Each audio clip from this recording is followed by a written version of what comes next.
Based on real events, only the names have been changed. If I'd known a shiny new title would turn my office into a discount daytime drama, I might have torn the promotion letter in half and gone back to my windowless cubicle. But there I was, William Will Harris, freshly minted Vice President of Operations for North Atlantic Precision, standing under fluorescent lights that buzzed like nervous hornets, accepting handshakes from people who suddenly acted as if I'd discovered fire. 56 years on this earth, and overnight, I'd become a golden ticket in a building full of candy hunters. Congratulations, sir.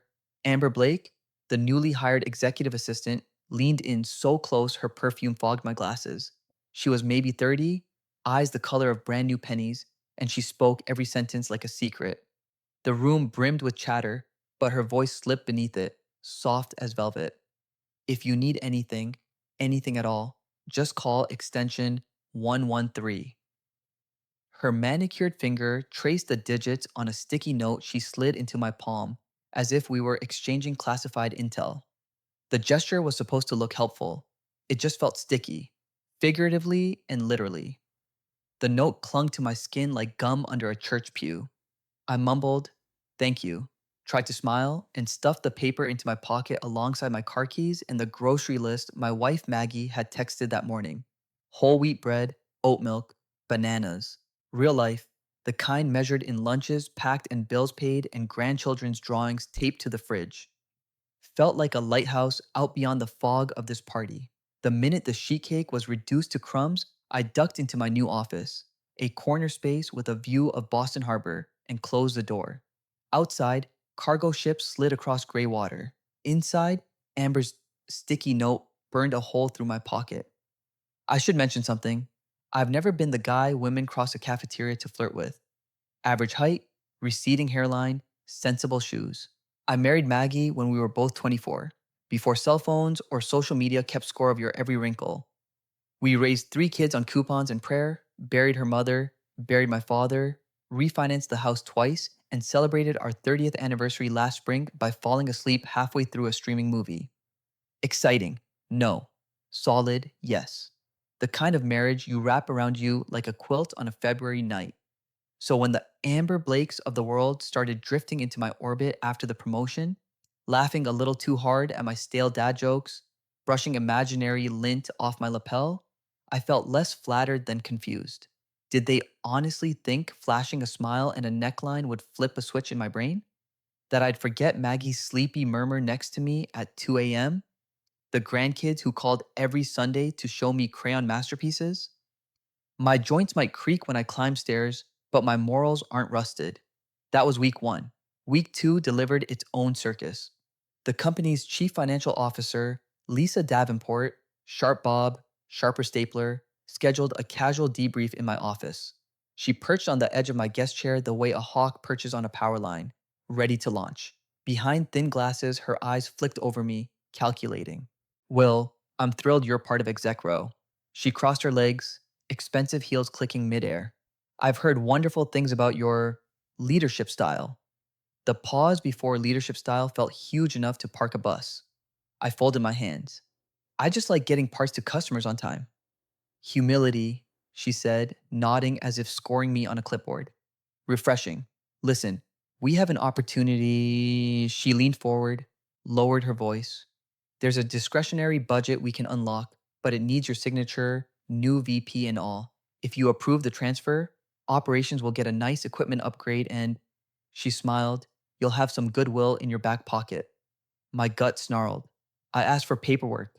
Lisa promised to send it first thing tomorrow, then left a scent trail of citrus and ambition all the way down the hall. The documents never arrived. Instead, on Friday, Amber appeared in my doorway 10 minutes before quitting time, eyes wide, voice trembling. "Mr. Harris, could we talk privately?" She shut the door, glanced at the ceiling vent as if it were bugged, then told me Lisa had asked her to make sure I played ball with the discretionary transfer. If I refused, rumors would surface, terrible rumors, about inappropriate behavior between me and Amber herself. My pulse hit the back of my throat. "What are you talking about?" She wrung her hands. "They'll say you propositioned me. They have draft emails ready. Fake, but they look real. They said if I don't cooperate, they'll fire me. In the movies, This is where the hero strides into a boardroom, slams evidence on the table, and everyone applauds. Real life? My palms sweated, my knees locked, and for one stupid heartbeat, I pictured Maggie's face when she found out. But fear has a sibling named Stubborn. I told Amber to sit. We talked for an hour. By the time she left, I had two facts. First, the threats were real. Second, Amber wasn't a puppet. She was a pawn who hated the game. That night, in the garage, I called my oldest friend at the company, Mark Keogh, head of quality. Mark's been here longer than the carpet. He answered on the second ring. Buddy, I whispered, I'm neck deep in something and need help. He listened, whistled low, and said three words. Get evidence first. Evidence. Proof. A map out of the swamp. I didn't sleep more than 15 minutes that night. Maggie felt me staring at the ceiling and murmured, Insomnia again? Promotion jitters, I croaked. She pressed her palm over my heartbeat. The ceiling fan rattled. Outside, the neighborhood dozed under sodium streetlights. I wanted to blurt everything, but burdening Maggie with worst case scenarios felt like throwing stones onto a boat already carrying grandkids, church volunteer hours, and her part time real estate job. So I kissed her forehead and promised myself I'd fix it before the rumor mill started grinding. The following Monday, I set an auto recorder on my phone, tucked it in my breast pocket, and walked into Lisa's office. Her blinds were half drawn, turning sunlight into stripes across a glass desk. Will, she purred, have you slept on our little opportunity? I have, I said, and waited. She gestured to a single sheet of paper, a transfer request, no supporting documents. Just your autograph. We can wrap this by lunch. What's in it for me? I asked, exaggerating a grin. Her eyes lit. She thinks it's working. Corporate goodwill, future leverage. Her tone dropped. And less complication. I heard Amber enjoys late evenings in your office. There it was. Veiled threat hung like guillotine steel between us. My phone captured every syllable. I nearly sighed with relief, but anger bubbled hotter. Amber was probably at her cubicle right now, terrified. I leaned over the desk until I could see my reflection in her glasses. Lisa, when you were a kid, did your mother ever warn you not to poke bears? She blinked. Excuse me? Because a cornered bear does unpredictable things. I straightened, every muscle humming. You wanted my signature. Here's one. I dragged the pen across the bottom, but wrote quashed in giant block letters. Then I capped the pen, set it gently on her desk, and walked out. Back in my office, my hands shook hard enough to rattle my watch. I copied the recording to a flash drive, slipped it into an envelope, and called Mark. Meet me tonight, I said. Bring coffee strong enough to melt steel. We holed up in his basement after his kids went to bed. Under a lattice of model airplane wings hanging from the ceiling, we listened to Lisa's threats 4 times. Mark's brow furrowed deeper each playback. You've got blackmail, he said. If HR hears this, she's done. But if HR hears first, I countered, she'll claim it's doctored. I need corroboration. Amber? Mark rubbed his jaw. Maybe, but she's vulnerable. Better to follow the money. If Lisa's siphoning cash, an audit trumps hearsay. He was right. Numbers don't blush or backpedal. They just tell the truth in black and white. The next morning, I requested a discreet review of discretionary accounts through internal audit, framing it as due diligence for new leadership. Paperwork filed, signatures obtained, wheels turning, nothing illegal about that. Lisa smelled smoke by midweek. She cornered me in the elevator, lips tight. I didn't authorize an audit. Standard procedure, I said, watching the floor numbers climb. Her voice sliced the air. You're making enemies. I shrugged. I'm 56, Lisa. Enemies keep me sharp. That evening, she emailed the executive committee. Concerns regarding VP Harris's conduct with junior staff. BCC to legal. Rumors launched before sunrise. By breakfast, coworkers eyed me like I'd grown horns. Amber avoided eye contact. Mark forwarded me the email. My stomach coiled, but I'd expected the volley. I forwarded the flash drive recording to legal and HR with a simple note. Context for recent allegations. Then I dialed Maggie. Everything okay? She asked. Could be better, I admitted. I'll put soup on, she said, unaware of the metaphor she'd nailed. Safe, warm, nourishing. When life flings mud, Maggie stirs broth.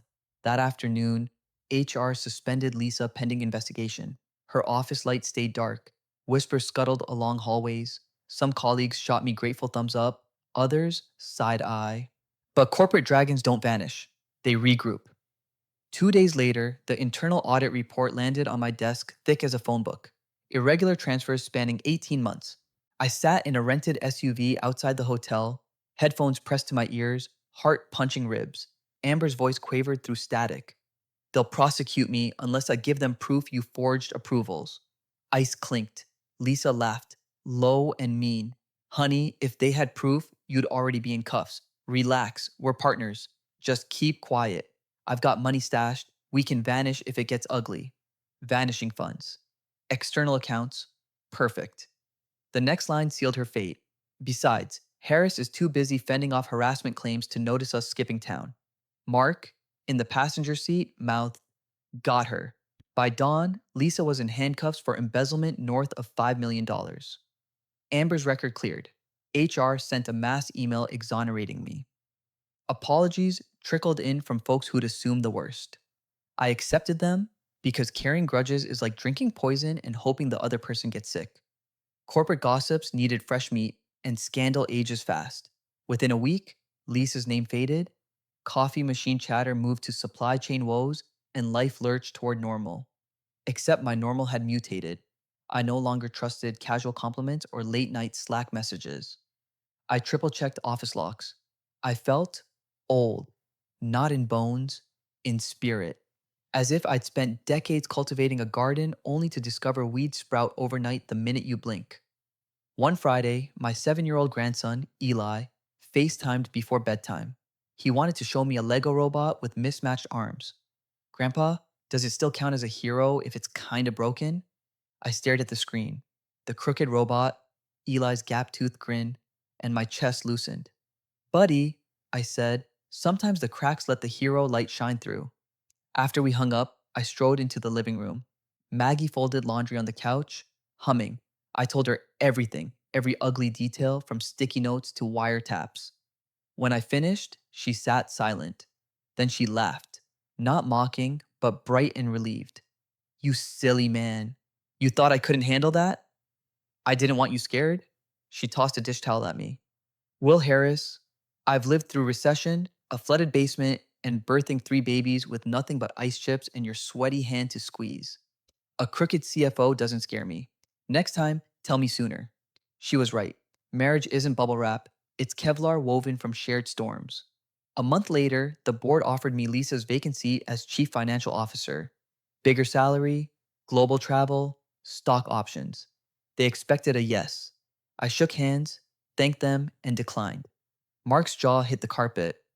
Are you nuts? Retirement yacht money. Mark, I said, I don't like boats, and I like sleeping next to Maggie more than hotel mattresses in Singapore. He stared, then grinned. You old sap. That evening, I grilled burgers on the deck while dusk painted the sky lilac.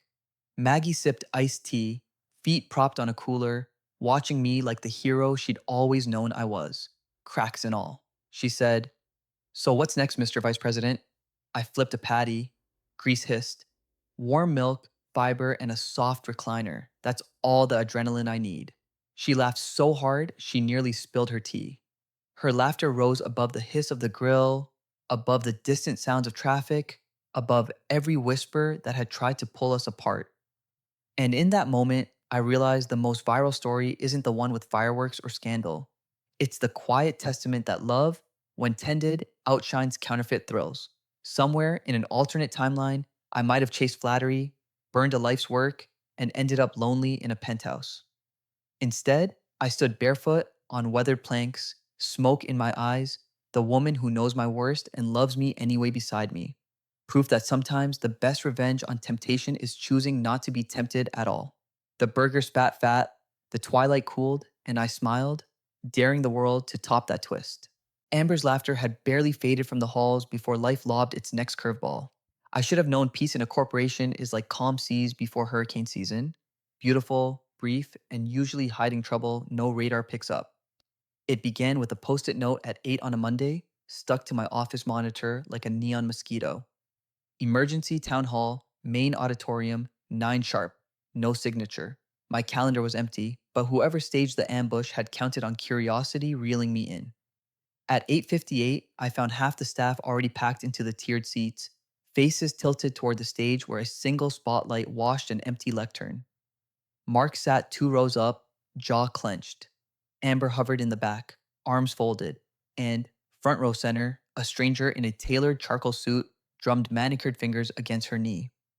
The stranger rose the instant I took a seat. She climbed the steps with liquid confidence, adjusted the mic, and spoke in a voice that could slice diamond. Good morning. I'm Olivia Grant, Special Counsel for the Board of Directors. Effective immediately, North Atlantic Precision is entering an accelerated merger with Stratford Dynamics. The room inhaled as one organism. A merger? I flashed on every acquisition horror story I'd survived in 3 decades. Duplicate departments gutted, pensions frozen, cultures smashed like china against concrete. Olivia's cool gaze swept the crowd. Transition teams will evaluate redundancies, executive leadership roles will be reassessed. She paused, then let the next sentence drop like a live grenade. New positions will be awarded based on strategic value and public image. The spotlight cooked my collar. Public image. After the smear campaign Lisa tried, my name still pinged on gossip blogs whenever someone searched workplace scandal that fizzled. I leaned forward, elbow on knee, heart thudding. I was 80% sure the board trusted me again. 80% is a B minus. In mergers, B minus equals cardboard box and security escort. Then Olivia added, I'll meet with each department head privately. First up, Vice President Harris. Eyes pivoted. Mark's brows shot north. Amber mouthed, good luck. Olivia beckoned like the ghost of Christmas yet to come. Her temporary office was a repurposed classroom with cinder block walls and the stale tang of whiteboard markers. She motioned to a plastic chair opposite her temporary desk. 2 flip-open laptops, a stack of legal pads, 1 bottle of still water. Everything about her screamed control. She cut to the chase. You sabotaged a senior officer who tried to fund a cross-divisional initiative. True? No, I said, her eyebrow winged up. You wired your assistant to entrap that officer? Correct, I said, after she threatened us with falsified harassment claims and was already skimming millions. She pled guilty, Olivia conceded, yet shareholders argue the scandal reduced valuation ahead of this merger. Stratford's lawyers cite leadership volatility. Translation: they wanted a scapegoat with a pulse. Olivia slid a dossier across the desk. My name stamped the tab. You've got 3 days to hand me a reorganization strategy that demonstrates irrefutable value: financial, ethical, operational. If I'm convinced, you stay. If not, your golden handshake will arrive by courier. 3 days, 72 hours. Plenty of time to tie neckties, not reinvent a conglomerate. I exhaled a shaky laugh. You're joking. Do I look like Saturday morning cartoons? She laced fingers. Leadership, Mr. Harris. Show me yours. Walked out into convection oven humidity, brain spinning. First call. Maggie. Looks like overtime, I told her. She paused, reading tone the way meteorologists read pressure fronts. How ugly. Storm clouds gathering. Umbrellas by the door, she said. The big one. There are reasons poets compare home to harbor. By noon, I'd commandeered Conference Room Bravo, bribed IT for a fresh projector bulb, and summoned the Knights of the Round Table. Mark, Amber, plus head of HR, Alice Gomez, logistics whiz, Ravi Patel, and plant floor legend, Sam Grandpa Kwan, who'd started as a machinist the year I learned long division. 5 pairs of eyes settled on me as I uncapped a dry erase marker. I wrote one word: survive. Olivia Grant thinks we're liabilities, I said. We have 72 hours to flip that narrative. Ravi tapped his tablet. Stratford's market cap doubles ours. They'll axe duplicate functions first: finance, operations, HR. Amber tugged her sleeve. Operations is you. Exactly why we prove we're not duplicate, I answered. We're indispensable. Alice crossed her arms. How? Grandpa Kwan's voice rumbled like distant thunder. Show the heart. Machines can be purchased. Culture can't. He was right, but culture doesn't live on spreadsheets. Olivia wanted numbers. So we attacked both fronts. Mark dove into quality control metrics. Ravi built cost-benefit models. Alice compiled retention data that tied engagement to profit. Amber cross-referenced every thread with legal compliance. Grandpa Kwan wandered plant aisles with a GoPro, interviewing technicians whose hands sculpted titanium like pastry dough, capturing stories algorithms can't mimic. We operated on vending machine coffee and stale pretzels. At midnight, I dialed Maggie, her voice warm as lamplight. Still breathing? More or less? Eat something that had a mother, she said. I left turkey sandwiches in the break room fridge, don't argue. That sandwich might have saved my life. By dawn of day 3, we'd produced a deck thicker than my forearm. Data footnoted, stories interlaced. Slide 1, a split screen. Left half, Stratford's gleaming robots. Right, a grinning Quan beside a 5-axis mill. Captioned, robots build parts, people build legacy. Last slide, projected merger synergies of 9% higher than Stratford's own forecast. Contingent on retaining our ops team. Value $412 million over 3 fiscal years. Enough zeros to make any bean counter salivate. Presentation scheduled for 0900 in Auditorium B. We rehearsed twice, then collapsed into folding chairs, circle of soldiers before battle. When 8:50 rolled around, Maggie texted, "Umbrella open?" I replied with a selfie, tie skewed, eyes red, grin wide. Let it pour. Olivia entered with 2 Stratford executives, immaculate in navy suits that probably cost more than my first sedan. Their poker faces could teach Las Vegas a thing or two. I spoke first, narrating a 4-minute video Grandpa Kwan had stitched together. Sparks flying off lathes, smiles behind safety glasses, a grandmother clocking in for third shift so her grandkids could attend college. The final frame lingered on a lathe operator signing her paycheck to tuition fund before fade out. I pivoted to numbers. Defect rates halved across 5 years, on time delivery at 97%, unscheduled downtime slashed by 40. Mark explained the statistical controls backing each claim. Ravi, layered savings. Alice presented turnover rates 1/3 the industry average correlated to profit. Amber, calm and confident, detailed compliance milestones that had spared us litigation costs. Olivia's pen scratched furious notes. The Stratford duo whispered occasionally, but mostly watched. I closed with a simple statement. You can buy equipment, you can't buy conviction. Keep this team, you keep conviction baked in. Silence. 10 seconds. 15. My pulse wailed in my ears. Then Olivia leaned back, expression unreadable. I'll be candid. This is the first deck this week that didn't bore me stupid. She glanced at Stratford folks. I need an hour. They left. Door shut. Our team exhaled collectively. 47 minutes later, Olivia returned alone, face softer. The board will present revised terms to Stratford retaining your operation intact, conditional on your agreement to mentor their junior leadership. Relief thundered through my chest. Mark whooped. Amber clapped her hands. Grandpa Kwan wiped an eye. Olivia packed her briefcase, paused. Don't squander this win, Mr. Harris. Storms roll back in. I nodded. Umbrella stays handy. She almost smiled. Almost. Weeks passed. Merger paperwork solidified like wet cement. Stratford execs toured our plant, wide-eyed at processes we honed through sweat, not consultants. I watched Amber blossom. Promotion to senior process analyst, salary bump big enough she paid off her student loans in one swoop. Mark accepted a vice presidency in quality assurance across both companies.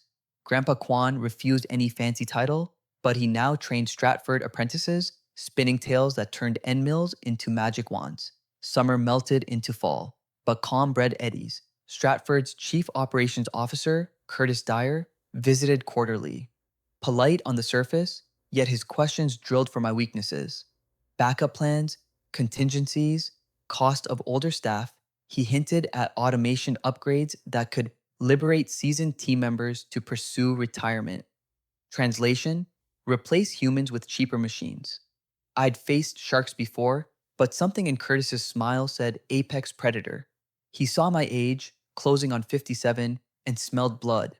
One rainy Thursday, he strolled beside me across the factory mezzanine, steel catwalk vibrating underfoot, machines roaring below. Impressive setup, he shouted over the din, but efficiency has plateaus. Only for leaders who stop climbing, I shot back. He laughed, slapped my shoulder, maybe harder than necessary. Touché. Still, talk around Stratford is you're eyeing retirement. That true? I kept stride. Someday, after I teach the next gen how to dodge cook numbers and corporate spin.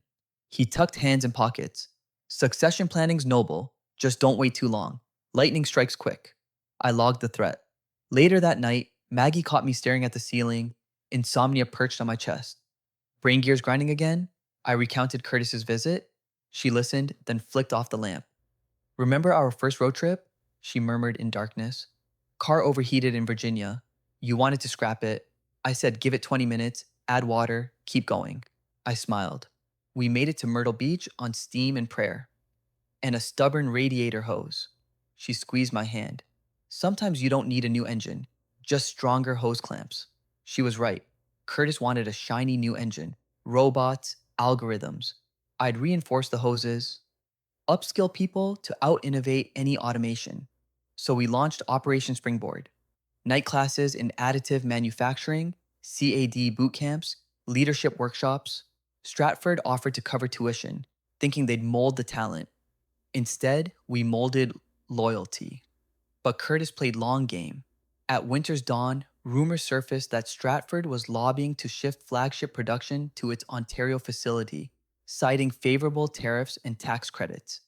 If that happened, Boston plant, our plant, would shrink to prototype shop. Most of my crew would face transfers or layoffs. I confronted Curtis in a glass meeting room overlooking the harbor, sleet frosting the windows. I need straight answers, I said. Is the Boston line moving north? He steepled fingers. I propose scenarios. Board decides. Scenario destroys livelihoods. He shrugged. Economics will, not personal. I leaned in. Everything's personal when paychecks feed families. His gaze hardened. Adapt or exit.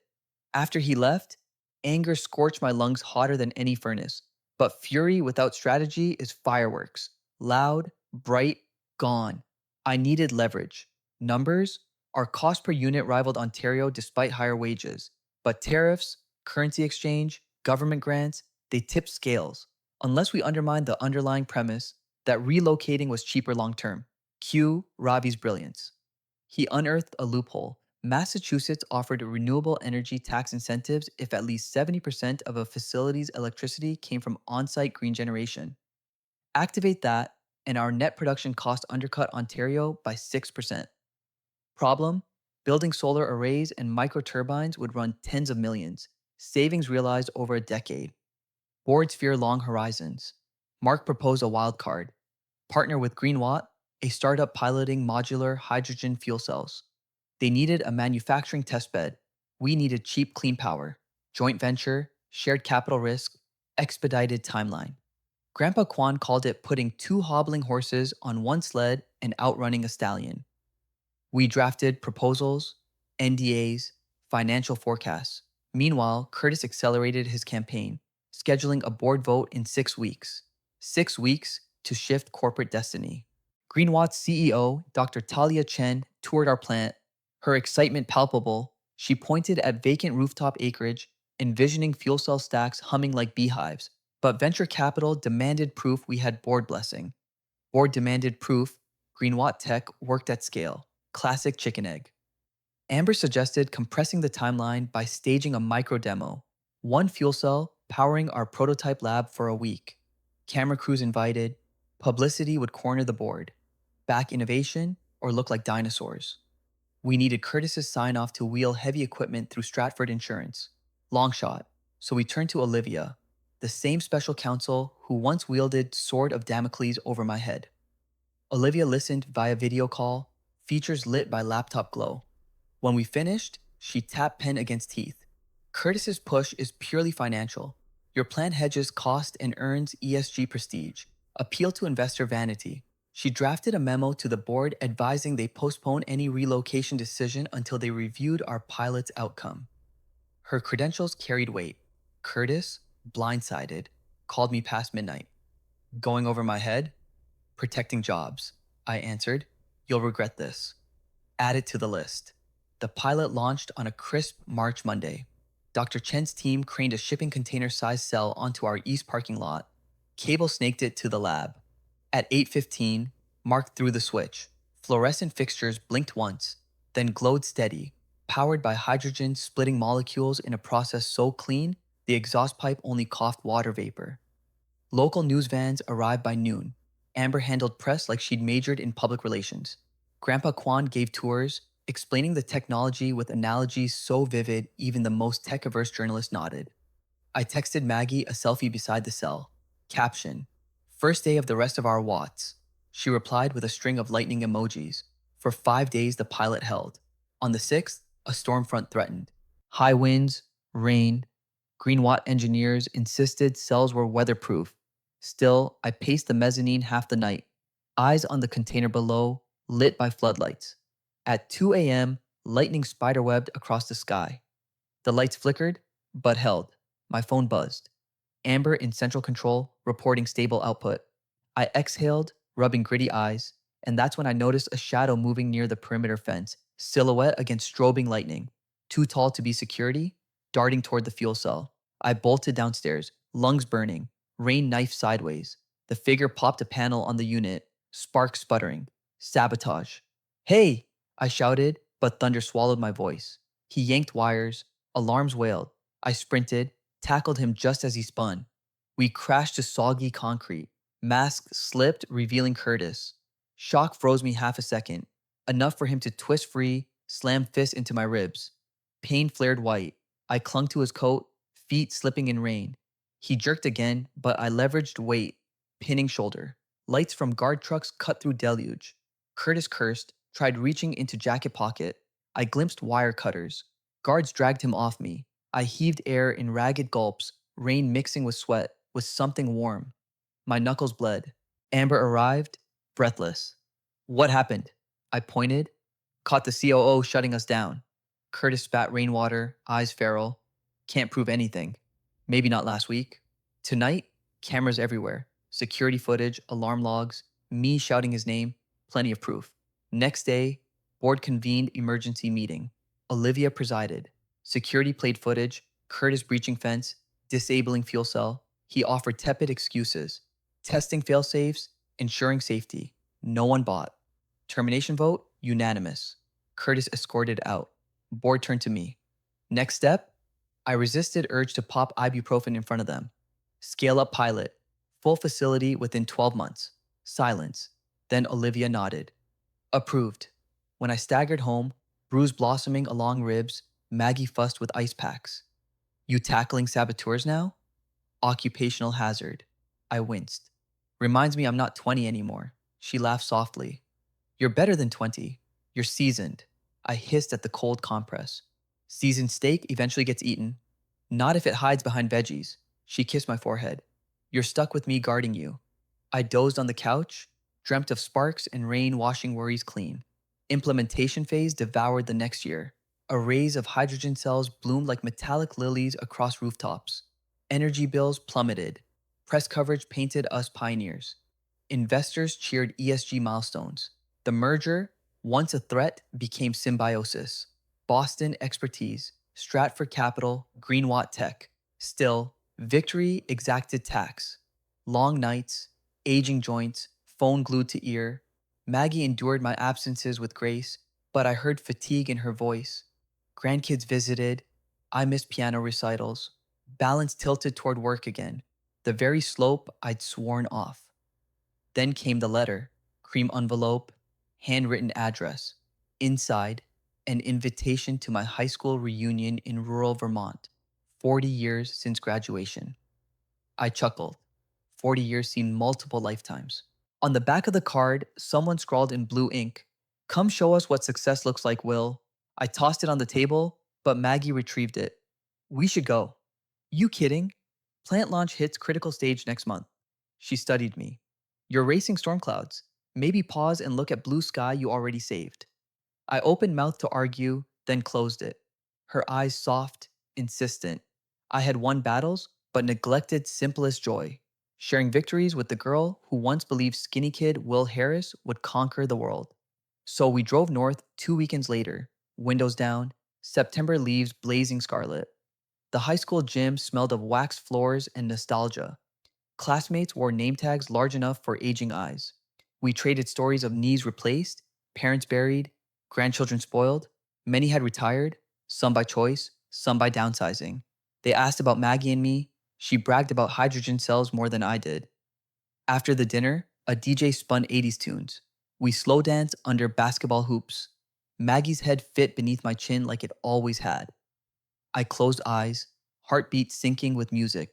Later, we walked the dark parking lot, distant crickets chirping. She slipped her hand into mine. How much longer do you want to fight corporate dragons? I exhaled. Night breeze carried pine scent. Until I'm sure the kingdom's safe. She squeezed. Knights retire, Will. They train squires. The notion settled in my chest, heavy yet liberating. When we returned, I called Amber and Mark to a patio lunch. Time to groom successors, I announced. Their eyes widened. I laid out plan. Within 2 years, they would co-lead operations with governance committee oversight. I'd shift into strategic advisor, 3 days a week, freeing time for mentorship programs and maybe, just maybe, fishing trips I'd canceled for decades. Amber's voice cracked. You're serious? Deadly, I said. Company needs fresh legs, and I need grandkid soccer games. Mark toasted with iced tea. About time, old man. Transition roadmap approved by board. Olivia, now general counsel, endorsed wholeheartedly. Succession done right protects shareholders, she said, plus reduces liability when executives chase saboteurs through storms. We laughed, and life, at last, decelerated, not to idleness, but to pace where sunrise no longer blurred into emails before coffee cooled. On a lake in New Hampshire, one golden August afternoon, I watched Eli cast his first fishing line. Maggie sat on a quilt, sketchbook balanced on knees, capturing water ripples in charcoal strokes. My phone buzzed only twice, both status updates I delegated. I powered it down. Eli shouted, Grandpa, look! I think I got one. We reeled together, landing a smallmouth bass that wriggled like my own nerves once had during board presentations. Eli beamed, cheeks smeared with sunscreen in triumph. Time slowed, lens focusing on sun glinting off scales, on child's laughter echoing across water, on Maggie's smile soft as dusk. In that stillness, the past years aligned. Promotions, blackmail, sabotage, hydrogen miracles, all threads converging to this tapestry of ordinary wonder. Yet every story loves a final ripple. 2 weeks later, Amber called, voice tingling with nerves and excitement. Will, Greenwatt wants to embed a research pod on site. They're developing next-gen cells, higher output, smaller footprint. They want me to head the program. I grinned so wide cheeks hurt. You'll crush it. There's more, she said. Talia Chen suggested naming the Innovation Center after someone who championed the first project. Silence on my end. They want to call it the William Harris Sustainable Energy Lab. Words failed. Eyes burned. I managed a hoarse, not necessary. Company insists, Amber said. Unanimous vote. After we hung up, I sat on porch steps, cicadas droning. Maggie joined, handed me lemonade. I told her. She kissed my temple. You planted trees, love, she whispered. Now shade others. In that hush, I realized the true twist. Revenge stories hook viewers, but legacy stories hold them. Because revenge ends when the villain falls. Legacy begins when someone rises to carry the torch. And so the tale I once feared would end in scandal became something wilder. A testament that steadfast hearts and stubborn hope can outmatch power plays and cynicism. The rough edges, the sleepless nights, the cracked ribs in a thunderstorm, all of it forged a path where light pours through the seams. If a streaming platform ever dramatizes my saga, they'll cue epic music when the lab sign is unveiled. But the moment I cherish will stay smaller. Grandkids sprinting beneath that sign during family day, Maggie laughing as I pretend to chase them, Amber presenting prototypes to wide-eyed interns, Mark slipping me a note, told you succession rocks, and Grandpa Kwan, retired yet still wandering the floor, reminding newcomers that machines obey, but people create. So here's my final confession, whispered like a secret but meant to echo. Temptation tried to lure me with quick thrills. Ambition tempted me with titles. Fear threatened me with loss. In the end, the quiet pulse of devotion, wife's steady breath, children's trust, team's faith, proved louder than any siren song. And every dawn I wake, stretch aging muscles, breathe deep, and think, let the storms come. I've got the biggest umbrella in the world because it's woven from every soul who ever believed I was worth more than my mistakes. And that, dear listener, is a legacy no merger, no scandal, no storm can steal.